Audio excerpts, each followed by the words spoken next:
En este segundo bloque de MB Noticias vamos a hablar del reciente proyecto que aprobó el Parlamento para atender las deudas de deudores con unidades reajustables o en unidades reajustables, que bueno, ha sufrido una serie de modificaciones, pero acá nos vamos a enfocar sobre todo en lo que tiene que ver con las personas deudoras que han venido desde hace ya varios años peleando por un proyecto de estas características. Para hablar de este tema estamos recibiendo con muchísimo gusto a una de las deudoras que ha estado activista en este tema, Mónica Álvarez. Un gusto que estés esta mañana con nosotros. Hola, muchas gracias, Pilar, por el espacio.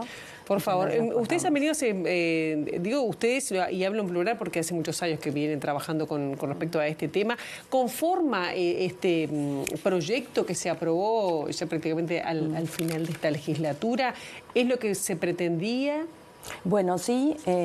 A ver, la ley que se aprobó en Senado, cuando pasa en el 2023 a diputados, recibe, bueno, algunos requisitos más que son parte de los que se intentaron levantar en esto, porque esto fue una modificación a la ley que ya estaba, 20.237, votada en diciembre del 23. Nosotros entendíamos que las modificaciones que ya se habían planteado desde el año pasado, simplemente que, bueno, la ley implicaba unos meses en los cuales el Banco Hipotecario tenía que pasar las carteras a la ANB y, bueno, y unos meses de la ANB que tenía que ir procesando, y ahí, bueno, por eso hay gente que dice, no hicieron nada en el 24. No, estábamos esperando los plazos que la misma ley incluía, 180 días para el banco y creo que 120 para la ANB. Entonces, claro, pasó el año y ahí es que nos dimos cuenta que ya lo sospechábamos en algunos momentos cuáles eran las trabas que de alguna forma la ley estaba perdiendo el espíritu de abarcar a los deudores. De ahí que ya se había planteado a fin del año pasado, bueno, era fin del año, empezaba el receso y por lo cual se levantó ahora. También se entendía que si la ley salió en este periodo, tendría que hacer las modificaciones en este mismo periodo.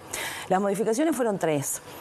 La primera era que se había agregado de que las personas tenían que estar al día con los tributos municipales y con tributos nacionales, como es primaria, a la fecha en la cual se había firmado, se había votado la ley. Es muy difícil, no significa que todos estuvieran atrasados, ni mucho menos. Hay un porcentaje de atraso en la contribución, que todos sabemos que es el ítem que tiene más retraso en todas las intendencias. Bueno, ese mismo porcentaje se vuelca a los deudores en URs. Hay un porcentaje que está atrasado. Entonces, lo que nosotros pedimos es que si la ley tuvo casi un año para aplicarse, bueno, que perfectamente se les dé ese mismo periodo de tiempo a los deudores para ponerse al día. Que en el caso de los de más de 40 años que van a escriturar porque quedan saldados, obviamente eso es un requisito, porque no pueden escriturar si no están al día. Nunca hablamos de no pagar, porque hubo ahí por ahí un rumor de que querían derogar. No, nunca hablamos de no pagar. Vamos a pagar todo lo que pide la ley. El segundo era un monto de $80.000. La ley original sale ya... Que los que habían pedido $80.000. Claro, de ahí va. Se hablaba de un monto de $80.000 que ya el MEF, el Ministerio de Economía y Finanzas, lo había puesto en 60. En 100.000. Y se bajó a 80. Ahí la modificación es que sí, que la deuda original no supere los $80.000, pero los requisitos iniciales que te pide el banco no incluirlo dentro de los $80.000. ¿Cuáles son los requisitos? Muchas veces vos te ibas a anotar y te pedían una seña. Bueno, esa seña que de alguna forma la tuviste que hacer un ahorro previo, no se incluya. Los años de pozo, que generalmente son 2, no se incluya. Los pagos que tuviste que hacer, porque había que hacer un pago contado en el momento de firmar el compromiso compraventa, a la anualidad, un pago contado cuando te entregaban la llave, todo eso que fue antes no se incluya. Que simplemente se tome los $80.000 de la deuda que el banco te financia en 20, 25 o 30 años, según sea el caso de cada uno.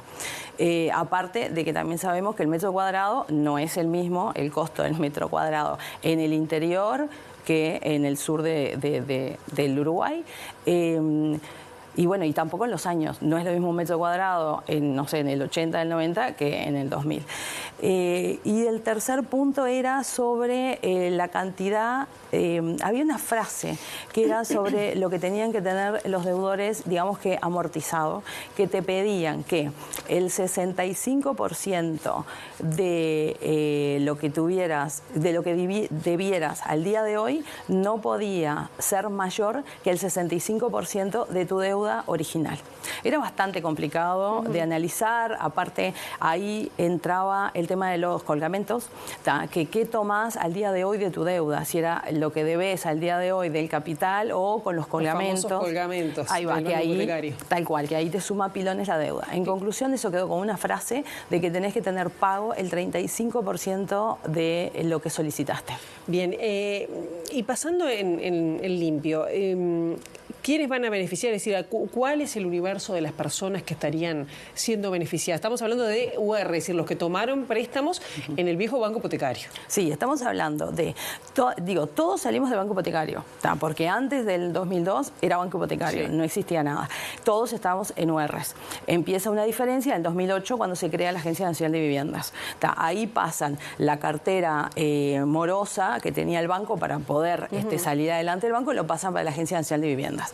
Algunos de la Agencia Nacional de Viviendas, principalmente morosos, el Estado los llamó, les dio una segunda oportunidad y los pasó para unidades indexadas, que era un nuevo índice, obviamente, que va con la inflación. ¿Esos quedan aparte? Esos quedan aparte, porque los que están... Acá estamos hablando de solo, este proyecto es, ¿quiénes se van a beneficiar? Deudores de unidades reajustables. Sí, de unidades reajustables. Los que estaban en el banco y los que estaban en su momento en la ANB. ¿Con qué antigüedad y con qué, es decir, que se les acortan plazos, se les acortan tasas o se liquidan? Hay distintas categorías. Ahí va, esta ley abarca hasta los que sacaron préstamo en el 2008, hasta, digamos, la nueva Carta Orgánica del Banco y la creación de la ANB. O sea que todos los deudores anteriores al 2008 que están en URs. Bien. Hay 3 puntos, los que ya superan los 40 años pagando, con algunos otros requisitos, esos quedarían saldados. Digo otros requisitos porque se le piden en los últimos 10 años que hayan pagado 110 cuotas contado, aparte de tener los impuestos y demás, quedarían, no pagarían más. Después, los que están entre 30 y 40 años les bajaría el interés a un 0%.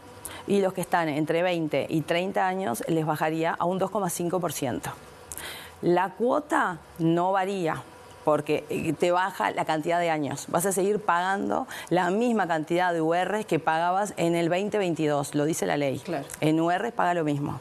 Bien, ¿y dónde hay que ir a averiguar para saber si si están dentro de los requisitos para acceder a esto? En la ANB. La ANB hoy por hoy es la que tiene todas nuestras carpetas. ANB hay en todo el país. Es verdad que que esto recién salió ahora, hay una reglamentación que obviamente fue hecha en mayo del 2024, hay que hacer ajustes a esa reglamentación en función a lo que se votó ahora, pero sí, es la ANB. Un alivio para muchos deudores. Un alivio para muchos deudores, sí, porque algunos sabíamos ya un poquito de las trabas, quedaron afuera justamente por eso. No es que el universo de deudores sea grande, porque la ley original ya los abarcaba, o sea que no es mayor. El Banco Hipotecario ya tuvo su fideicomiso por todas las carpetas. Es más, la ley le pide al Banco Hipotecario que pase absolutamente todas las carpetas del banco a la ANB. Entres o no entres en la ley. La ANB es la que hace el estudio de la ley. Me acuerdo que la presidenta del Banco Hipotecario no estaba de acuerdo porque decía, no hay que perdonar las deudas, sino que va a ser qué señal se le da a los nuevos deudores, ¿no? Sí, tal cual. Pero no era perdonar, era un tema de justicia, ¿no? Entendíamos que la UR en realidad es un índice que se usa para multas hoy por hoy. Y en nuestras casas no es una multa. ¿Y ustedes qué habían considerado? ¿Que habían pagado demasiado? Sí, porque ahí hay una fórmula de cálculo que si vos tenés la cantidad de UR, que es verdad que vos vas pagando y las UR bajan, pero en lo que sube la UR, cuando vos lo multiplicás y lo dividís por el valor del dólar, que el dólar mal o bien estuvo estable por muchos años, la deuda no baja nunca. Vos cuando ibas te decías, sí, pero la cantidad de UR bajó, es verdad, pero vos la vivienda la comprás o la vendés en dólares, no en cantidad de URs. Entonces, pasaban los años y tu deuda era la misma.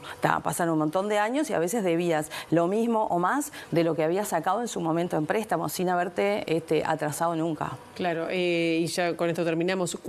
¿Se sabe cuánto es el universo? Porque se habla de 20.000, ¿es incierto? ¿Cuánto? Bueno, nosotros siempre manejamos, 23.000. Calculamos que hoy por hoy deben de haber 18.000, porque ese número es de antes. Creo que en algún momento entraban algunos locales comerciales comerciales, que no, porque esto solamente es para vivienda, no entran ni garajes ni locales comerciales. Y bueno, y hubo gente que falleció, hubo gente que vendió. ¿Y cuántos en Montevideo y cuántos en el interior? ¿Esa discriminación está? No.